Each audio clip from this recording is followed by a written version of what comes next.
Easy work, lads. Time to relax. Put the feet up. Everything's going to plan.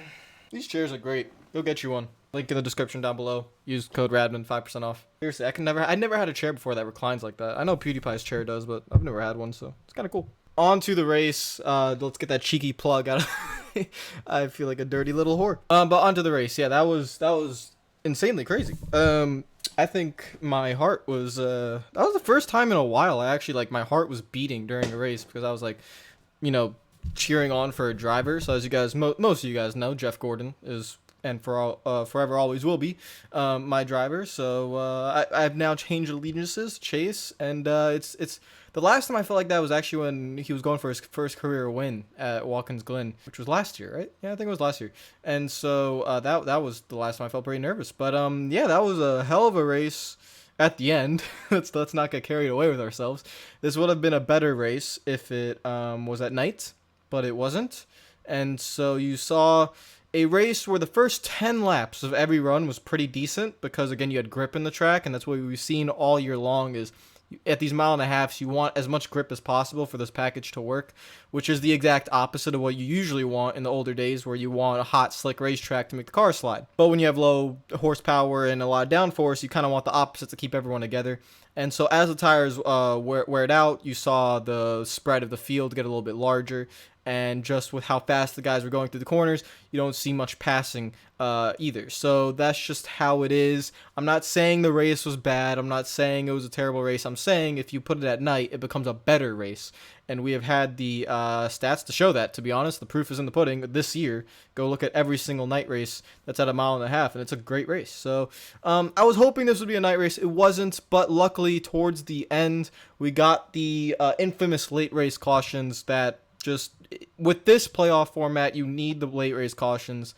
You need the entertainment. You need the drama. That's what this is. This is you get your racing fix for the first 2 hours, and then you get to pure chaos. That's basically what happens. So we're gonna jump straight towards the end, and let's quickly talk about the end of the race. So Ryan Blaney blows a right front tire after hitting the wall. And it's pretty ironic, because you know when it comes down to these late race cutoff races, teammates will help each other out. Well, this is exactly what his teammate Brad Keselowski did not want to see. Blaney blowing the right front tire, bringing out the caution, effectively put Keselowski in a very bad situation when it came to trying to hold off Chase Elliott on points. Earlier on in the race, Chase Elliott did gain points. He gained 9 in stage 1 and 5 or 6 in stage 2. So he had a good amount of stage points. Keselowski gained a few in stage 1 and none in stage 2. And he had a 20-point gap on the cutoff line, but I think it was around 23 or 24 to Chase entering the race. But Keselowski was running very poor back in 19th, with Chase running up in 8th at this moment, so there's only a 3-point gap between them. And when that caution came out for Blaney blowing the right front tire, it put everything into Chase's hands to go out there and try and win. It also hurt Keselowski because he was a lap down, and he had to take the wave around, so he was restarting on older tires. So he couldn't make up any spots, so he was just kind of at the mercy of what Chase would do. First late race restart, Chase Elliott freaking screams up from 8th place to 2nd. There are a few guys on 2 tires in front of him. His teammate Jimmy Johnson was in front of him, who did not put up much of a fight and let Chase go pretty easily. So that's what I mean by when you have those teammates that can help you out, you know, that's what you want. So for example, Ryan Blaney dropped behind Keselowski, and also Paul Menard was trying to help out Keselowski as well, trying to get him as many points as possible. However, Chase is running P2, but then another caution comes out for Bubba Wallace, whose left rear tire just came off the car. Everything just came off, and it was a pretty big wreck. And that allowed Keselowski to come down pit road, get fresh tires, gain a few spots on pit road as well, and next thing you know, he's now ahead in the cut line by about a point or 2. And so that's really big, and now it's looking like Chase is going to restart P2. Chase has to win. Next restart ensues, and there's a wreck right before the leaders get to the white flag, with Suarez going around, and a big crash here. And in real time, I thought the race was over, because I thought Denny Hamlin, who was the leader, crossed the start finish line. Just where you saw the wreck happening coming off of turn 4, it seemed like Hamlin would have been to the start finish line, but TV showed that Hamlin was about half a car length away from the start finish line, and whoever is in NASCAR race control understands what they need, and they had their hand hovering over the button. He was just waiting, and the second he saw that wreck, he was like, just smack that boy. And he got it right in time. So NASCAR, whoever was controlling that race control button, good job. Good job. You know, give him a pay raise. I mean, he was just smack it. You know, boom. There you go. And this wreck put Joey Logano in trouble because Logano got involved in it. But he was okay as long as Elliott didn't win, which, to be fair, at the time, it was possible. It could have happened. He was running P3 when that caution came out, which put him in the inside lane on the restart behind Denny Hamlin. Hamlin looked pretty tough, though, but that's how it worked out. And so Logano was in a little bit of trouble, but it still looked like it would be a battle between Keselowski and Elliott on points. Logano was able to gain the few spots he needed on the final restart, so it was still a battle between Keselowski and Elliott. If Elliott wins, then it's probably Keselowski that goes out. Logano makes it on points, but it was a very changing situation. Final restart ensues. Chase Elliott gets to second place behind Denny Hamlin, and with how these cars are trying to get up to speed, Elliott did have 4 fresher tires. He looked like he had the better car at the moment because he had fresher tires, but the speed isn't up there yet, so he couldn't get a run on Denny Hamlin, and Denny Hamlin would come around to win the race. Elliott would finish second, and Brad Keselowski, in the meantime, during this entire restart, had a nightmare. He made the right move at the beginning by going to the top, where he tried to get to the middle, and you didn't want to be in the bottom. The bottom was not where you wanted to be, so he gets to the middle, but a lot of checking up goes on in front of him, and he has to back out of it, and then someone makes it 3 wide in front of him, which puts him 4 wide, and he's checking up, and then Ricky Stenhouse comes around his outside in 3 and 4, gets on his quarter panel, he loses the air on his car, he has to get out of the throttle, he's losing all this momentum, and right there he lost about 5 spots. So he went from +2 to -3 right in that moment. And with just how Keselowski's car was, he wasn't able to get that back. Paul Menard actually was trying to help him and try to let him go when he was getting out of turn 2. But Keselowski was just gassing that thing up because he was so tight. Smacks the wall coming out of turn 2. At that point, Menard's just looking like, do I let you go? Like, what's going on? Austin Dillon's trying to pass him, and at this point, he's at the moment 3 points back. He'd have to gain 3 spots, which would have been Menard 1, but then he had to gain 2 more, which wasn't going to happen. Keselowski comes around to finish in the back, and it's not high enough. It is not good enough. And Chase Elliott makes it in. Logano makes it in. And then the 6 that were, thought we were safe, which was the 2 guys who won, Larson and Blaney. And then Harvick, Busch, Hamlin, and Truex. They enjoyed their days. And, for Harvick, there might be a little bit of a scare during the race, but not really. And those 6 that, like I said, that we thought were safe, they ended up being safe. It was the Penske guys versus the Hendrick guys, which likely would have been Chase Elliott, as I predicted. And so it became Elliott versus the 2 Penske guys. And Elliott is able to take one of them down. And he gets into the round of 8. He makes it to the round that I believe he had to make it to. I know, like, you have to make it to win it. No, but to be real, for Elliott to have any chance of making Homestead, the way this works right now is it works very well for him to go to 2 short tracks in Martinsville and Phoenix. So he has to win one of those races, and that's what he's done. He worked all season to get to that point, and he gets to go. He has 2 short track races that he has to win one of them. I do not believe he will make it in on points. Let's speak about the winner, Denny Hamlin. As my friend Femi likes to say, Hamlinton. Regarding Lewis Hamilton, we call him Hamlinton because this is a new version of Denny Hamlin this year. He is this is like peak Denny Hamlin. This is 2010 Denny Hamlin, but a little bit better. He looks calmer. He looks happier. He looks very confident. That's the biggest thing. He's madly confident behind that car. You can see it was just how he drives. He's so smooth right now, and he's going to his best racetrack of Martinsville. He's also very good at Phoenix. Any short track Denny Hamlin's really good at. So this guy's on a tear. He is my favorite to win the championship. I have him as a lock to get into Homestead already because I believe he will win one of the next 3 races. I will get to that later in this video as to what I think is going to happen. And you guys comment down below so what you think is going to happen. But he right now is the favorite to me. I think he's better than all of his teammates at the moment. I think the only one that can really challenge him at Homestead will probably be Kyle Busch. In terms of his teammates, I don't think Truex will challenge him. But I don't know. Maybe I'm doubting Truex a little bit, but I just think Hamlin and Kyle Busch, when the time comes, they will be very good at Homestead. But right now, he's the favorite. Denny Hamlin's the favorite. He's incredibly good right now. Everything about that team, the crew chief, the team, the driver, it's just there's confidence oozing through that team. They're doing very, very well. And I'm happy. I'm happy for Denny Hamlin because Hamlin got a lot of hate over the past recent years, especially after 2010. He took a little bit of a dip, and then, the whole incident with Elliott 2017 and fans getting on his back, mainly because it was Elliott. And so it happened, it just took a hit on his confidence, and that's gone. That he's confident, he's happy, he's joking around, he's even, I think one of the biggest changes I saw today, and hopefully you guys saw it too, was the end of stage 2 when he was lapping Jimmy Johnson. He lets Jimmy Johnson get his lap back. And that seems so small to us, but it's really not.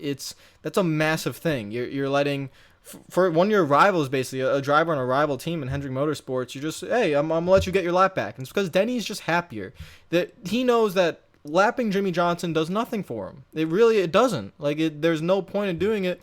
And you have to think about these things as you go to Homestead, because if you're racing Jimmy Johnson at Homestead, he will probably let you go now because you were courteous enough to, Jimmy, get your lap back. And Jimmy was up towards the front there to help out Elliott at the end because Hamlin let him get that lap back. So those little things mean a lot, especially for Denny Hamlin. And I don't know, I'm really enjoying the way Hamlin's just going about it. He's winning races, he's fast, and I'm really happy for him, and I hope a lot of the fans can be happy for him too. I feel like sometimes he's underrated right now, but he's really goddamn good. He's the favorite right now heading into Homestead. Quickly go over the race results because I want to get to the points as soon as possible, but we'll go over the race results first. Denny Hamlin, Chase Elliott, Kyle Busch, Kurt Busch, William Byron round out your top 5. Truex, Jones, Bowyer, Harvick, Jimmy round out the top 10. Again, the restart really kind of threw all this for a loop. But Alex Bowman in 11th, Preece, Busher, Larson, Bandetto, top 15, Stenhouse, Logano, Menard, Keselowski, who's the real loser of today, in 19th, Austin Dillon 20th, and then 21st on Blaney with the flat right front tire, Ty Dillon, Almirola, McDowell, Tift, Reagan, Chastain, LaJoie, Kligerman, Yaley, and the rest of the field, including Suarez, who got involved in that wreck, and Bubba Wallace with his car literally coming apart. Shout out Kurt Busch, P4, got a couple of great restarts and was able to get up there. William Byron had a solid long run car, gets top 5 finish. He was pretty fast, just needs a little bit more, which I will expect next year from him. Truex ran well, Eric Jones ran well, all the Gibbs cars were very fast, no surprise, they have a ton of downforce in their organization, and when you come to a track where you need that downforce, they show up, and Clint Bowyer fought back, never competed for the win, so he's pretty much out the entire time, but gets the top 10, he's out of the playoffs. Harvick does what he needs to do, top 10. Jimmy Johnson could have finished better. He easily could have finished better, but he sacrificed his finishing position to help out teammate Chase Elliott, especially on the, I think it was second to final restart, when he basically just let Elliott in when Elliott was restarting second. Let him in, checked up the field, so Jimmy Johnson playing the ultimate team player. So you have, to credit Chase Elliott getting second, you have to give a ton of credit to Jimmy Johnson because he really helped out his friend there and his teammate. Alex Bowman had damage earlier on in the race, was able to get back to the lead lap, but never showed race-winning speed. Never knew if the damage got fully fixed. But again, another driver you just didn't think would probably... There was a chance because he finished second at Kansas, but he'd have to do incredibly well today, and it just didn't happen for him, which is unfortunate. But we never really knew what kind of car he had because of the damage early on in the race, so you don't know. But that's a tough position for him, and then the rest of the field that rounds it out. So let's go to the point standings. So you can see it on your screen, Kyle Busch. I'm just going to eliminate the 4,000. I'm just going to go by 46, 42, and all that stuff. So Kyle Busch has 46. Truex is 42, Hamlin 37, Logano 30, Harvick 28, Elliott 24, Larson 11, and Blaney is at 9. So if we look at the imaginary cutoff line right now, Logano would be on the bubble. Harvick, surprisingly, with how good his season's been, he is -2 in the drop zone. Elliott -6 in the drop zone. Larson is -19 in the drop zone, and Blaney is -21. So Larson and Blaney, they either have to top 5 their way to points somehow, including stages, through 3 races, very unlikely. Most likely try to win a race.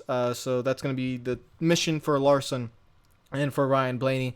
Don't count out mechanical failures, a possibility, wreck, a possibility, so anything can happen. So points are a little bit more crazy when it comes to this round. Really determines not what happens coming in, but what you do in this round. So don't count those two out. And then, yeah, everything up in the front is pretty tight. I would say no one is a lock to Homestead here, but again, I think Denny Hamlin is the favorite right now to at least be good on points. However, if you want to make sure you go to Homestead, just easily win one of the 3 races, and you get through, and then one person gets in on points. So my prediction for what's going to happen, I believe, and I'll go by race to what I think will happen here. 4 drivers obviously will get in, not 5, not 6, not 2. 4 drivers. Denny Hamlin will advance. He will make it to Homestead. I believe Kevin Harvick will advance. I believe he will make it to Homestead. I believe Kyle Busch will advance. He will make it to Homestead. And the wild card pick, you know, the I guess underdog here, I will pick Chase Elliott to make it to Homestead for the first time. And so I have my reasoning for this. It's not just, you know, picking names out of a hat. I believe Chase Elliott can win Martinsville. That's just what I believe. I think that team's going to come there with a lot of speed. It's probably, I think, it's going to be between him and Hamlin. But I think Elliott will probably win Martinsville for the first time. You know, he's run very well there, but he hasn't won there. But he's run top 3 usually. So I'm picking Elliott to win Martinsville. Head to Texas, where you need a car that is fast. You're going to need some downforce. You're going to need speed. And that's where I believe Denny Hamlin will get his win. So similar to Kansas, I know he can win at either 2 short tracks. I'm just picking Elliott to maybe win Martinsville. Hamlin will be a close second for me there. But I will pick Hamlin to win at Texas due to the speed that team has on 1.5 miles, which is why I also have him as the favorite to win the championship. So Texas goes to Denny Hamlin, and I believe Kevin Harvick comes to a track that he very much enjoys. And, you know, I think last year he kind of struggled a little bit at Phoenix. I don't really remember the Phoenix race last year, to be honest. But I think, did he win? I have no idea. I probably sound stupid because he probably won it. I don't even remember. But, you know, we all know how good Harvick is at Homestead. I mean, not Homestead. Harvick is at Phoenix. And I believe he will win Phoenix. So Elliott wins Martinsville. Hamlin wins Texas. Harvick wins Phoenix. And then it's tough for me to pick. I have Truex and Busch going at it at points, and I just believe Kyle Busch will point his way in ahead of Martin Truex Jr. I don't have any reasons to believe. I don't have anything like specific. That's what I believe. Truex is obviously very strong. He could easily win Martinsville, easily win any of the 3 tracks. I mean, if he makes it in, I'm not surprised at all. He's the favorite that I'm leaving out. I'm a little bit more confident on saying I don't think Logano, I don't think Blaney, and I don't think Larson will make it through. You know, they have to win one of the races. I just don't think Logano can point his way ahead of Truex or Busch. So when it comes to Truex and Busch, I just throw up a coin, and I'm like, you know, I'm going to go with Kyle. I just believe Kyle is destined to get to Homestead this year, and he's going to put up a fight. So if it's Truex, you know, then cool. And obviously they could both make it in, because I'm picking Elliott to win a race. If Elliott doesn't win a race, I don't believe he makes it. So that's a risk there. So, you know, that's just what I got. So let me know what you guys got to win. Overall, today's race, again, entertainment-wise, drama-wise, towards the end, fantastic. That's what you want to see. That's what NASCAR wants to see. That's why that guy was smacking that button as quick as possible to get that caution flag out there at the end. You want to see that drama. You want to see the intensity. And you want to see points matter, which throughout the final stage, we were kind of just looking at Keselowski and Elliott like, what's going to happen? The actual racing on track wasn't very good. We were just continuously looking at Keselowski and Elliott towards the end there. So racing itself, not very good, very average, kind of just one of those throwaway races. The end, very good, very entertaining, drama, everything you want to see in the playoffs. Would be better if this was a night race. I mean, if you're going to continue with this package, I highly suggest TV look at trying to make these the night races. It's hard because, you know, Sunday Night Football and everything, and you can't put that on NBC, but I would still try to put these tracks where it just makes sense, you know, for drama, playoff-wise, and racing-wise now with this new package. Night races is just a little bit better at 1.5 miles, and, you know, you could get a little bit of fisticuffs, you know, nighttime racing, lights, you know, you never know, the driver get a little bit crazy, it just happens, you know, full moon night. So, yeah, hopefully we could do that next year. I know they already released the times, though, so probably not, but whatever. So I'll see you guys later. Hope you're having a fantastic Sunday. Comment down below with everything you thought about the race, and we head into my favorite round of the playoffs. 2 short tracks and a terrible track, but who cares about that terrible track in the middle? 2 short tracks. Very, very excited. My favorite track on the circuit, Martinsville, before we head to the final race at Homestead, Miami. So super excited for that. I enjoy the 8 drivers that made it through. Sucks for the guys that made it out, but I enjoy having that lone Hendrick car and Chase Elliott, who you know can kind of win a race, the fan favorite. The Gibbs cars are in there. You got a few Penske guys in there, and you got Kyle Larson. So if he wins, he could become the favorite at Homestead, but he has to win one of these next 3 races. So it's going to be very, very interesting, and I'm excited. So hopefully we have a good 3 races, and comment down below if you are new to the channel, and obviously if you're old to the channel, if you've been here for a while, please comment down below if you're new, old, or young, or mixed, or no racism in NASCAR. I don't even know what I'm saying anymore. Comment down below. Subscribe if you are new, or subscribe if my videos only pop up in your recommendations and you don't subscribe. I do that a lot. I'm guilty of that, where I don't subscribe to people, but I have their videos in my recommendations, and I continuously watch their videos, but I still don't subscribe.